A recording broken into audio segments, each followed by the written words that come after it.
Welcome to the Compliance 911 Show, a no-nonsense podcast discussing hot topics for today's busy compliance professional. It's everything you wanted to know about regulatory compliance, but we're afraid to ask. And now, here are your hosts, Dean Stockford of M&amp Consulting and Len Suzio of GeoDataVision.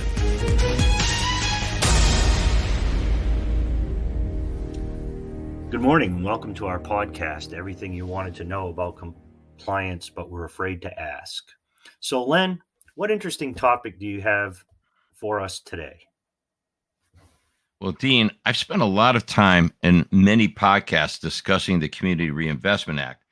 Today, I thought we would touch upon another hot, emerging topic for regulation, climate risk. Well, that's certainly a hot topic. We hear about it every day on TV. So far, there's no laws or regulations that have been enacted regarding climate risk, are there? No, the prudential bank regulators have not yet promulgated any regulations yet. But climate risk is clearly something they are planning on developing policies for in the not too distant future. In fact, in September of this year, the Fed announced that 6 of the nation's largest banks will participate in a pilot climate scenario analysis exercise designed to enhance the ability of the supervisors and firms to measure and manage climate-related financial risks. And also, the SEC has actually issued proposed investor and issuer rules to enhance and standardize climate-related disclosures for investors. So the SEC may beat the bank regulators to the punch. What's the major content in the SEC proposed rule? Well, the SEC's proposed rule would require a registrant to disclose information about 4 different climate-related matters. First, the registrant's governance of climate-related risk and relevant risk management processes. Second, how any climate-related risks identified by the registrant have had or are likely to have a material impact on its business and consolidated financial statements, which may manifest over the short, medium, or long term. 3, how any identified climate-related risks have affected or are likely to affect the registrant's strategy, its business model, and its outlook. And finally, number 4, the impact of climate-related events like severe weather events and other natural conditions and transition activities on the line items of a registrant's consolidated financial statements, as well as on the financial estimates and assumptions used in the financial statements. My understanding is the Commission hopes to finalize the rule by the end of this year. So we're approaching that right now as you and I are broadcasting today. We're only a few weeks away from the end of the year that we may see the SEC rule any day now. Yeah, it sounds like they're certainly well on their way. Clearly, publicly owned banks will have to be cognizant of the SEC's climate-related risk rules, even if the prudential bank regulators have not issued any formal rules on this topic. Have the prudential bank regulators issued any guidance regarding the assessment of climate-related analysis? Yes, Dean. The OCC in December of 2021 issued a document, quote, Principles for Climate-Related Financial Risk Management for Large Banks, end quote, in which the agency announced what it calls general principles and discussed management of risk areas. Under the general principles, the agency explained governance, policies, and procedure limits, strategic planning, and risk management. Within risk management, the OCC delved into the identification, measurement, monitoring, and control of climate-related risk. In that document, the OCC also discussed the availability of relevant, accurate, and timely data. This is the big hurdle that I believe regulators have not yet figured out how to address, the availability of this data. It is surprising to me that the regulators themselves don't seem to be aware of some fantastic data that quantifies climate risk exposure and converts it to risk levels. Are you referring to the data that we've used that's developed by FEMA? Absolutely, Dean. You hit the nail on the head. As you know, we've been working with an enormous amount of data developed by the Federal Emergency Management Administration, or FEMA, on 18 different natural climate hazards.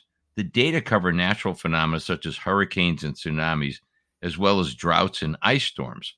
Moreover, there is data that identifies community vulnerability and resiliency. The icing on the cake is that the data can be retrieved at the census tract level, which makes it compatible with existing CRA regulations and fair lending enforcement.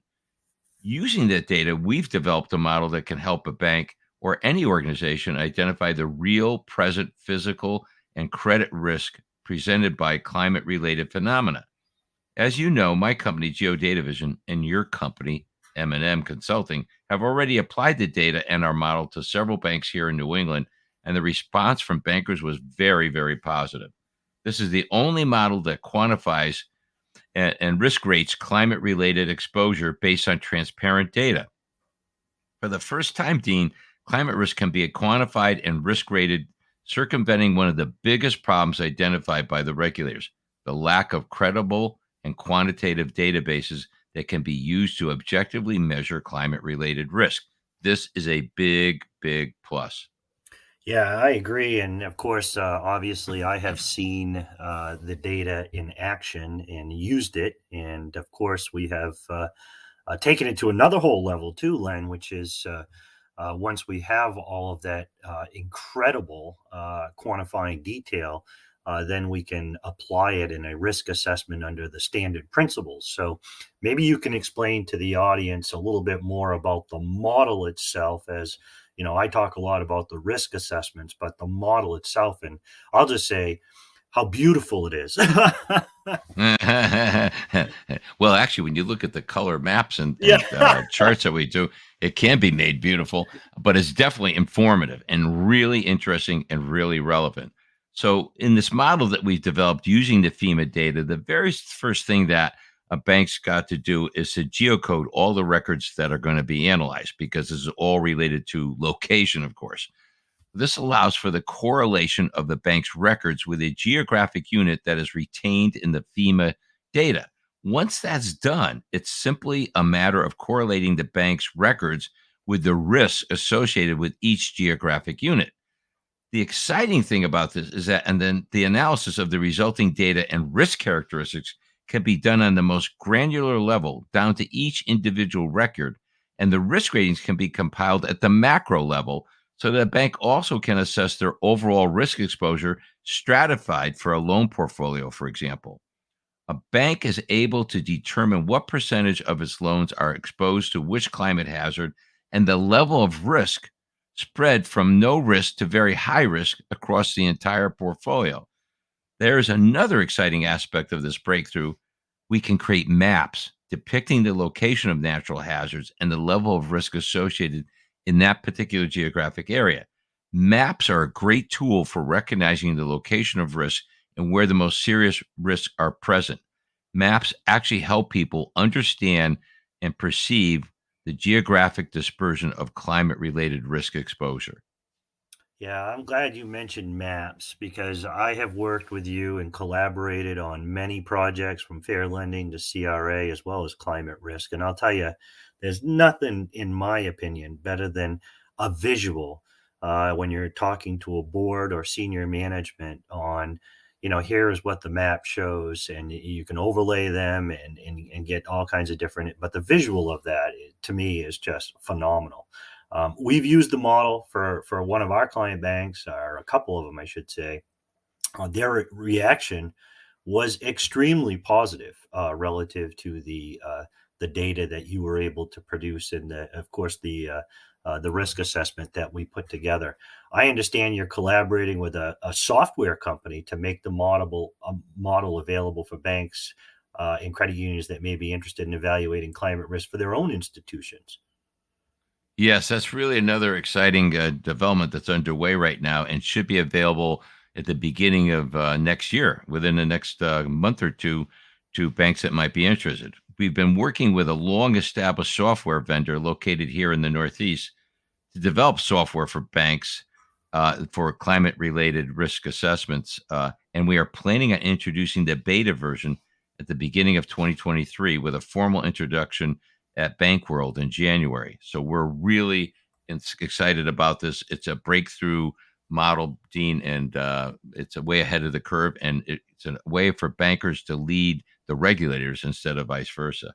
Yeah, and this is definitely leading edge stuff, and I do, I'll say I've always told people don't put the cart in front of the horse, but at the same time, when you start looking at some of the guidance, and I know you and I have talked about this often, they refer to certain asset size thresholds for people who need to pay attention to climate change, and I actually want to just push on that for a minute, because I think that any institution at any size should, at a bare minimum, at least consider climate risk and the physical risk that could impact an institution. So I don't want people to be confused with the lack of regulatory guidance that's out there or the lack of regulatory enforcement.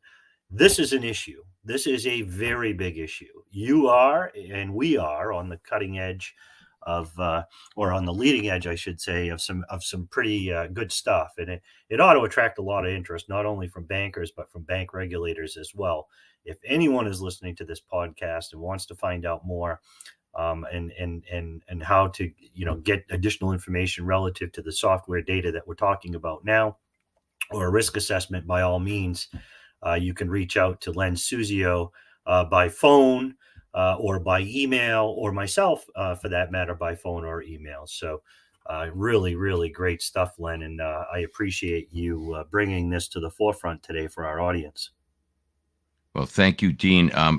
I know you share my excitement and enthusiasm for this emerging area, and it's great to be at the forefront. The banks that we're working with can become leaders in the industry related to this emerging topic, but nonetheless very important topic.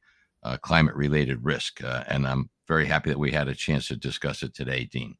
Fantastic. Well, this is Dean Stockford from M&amp Consulting saying thank you for listening to today's podcast.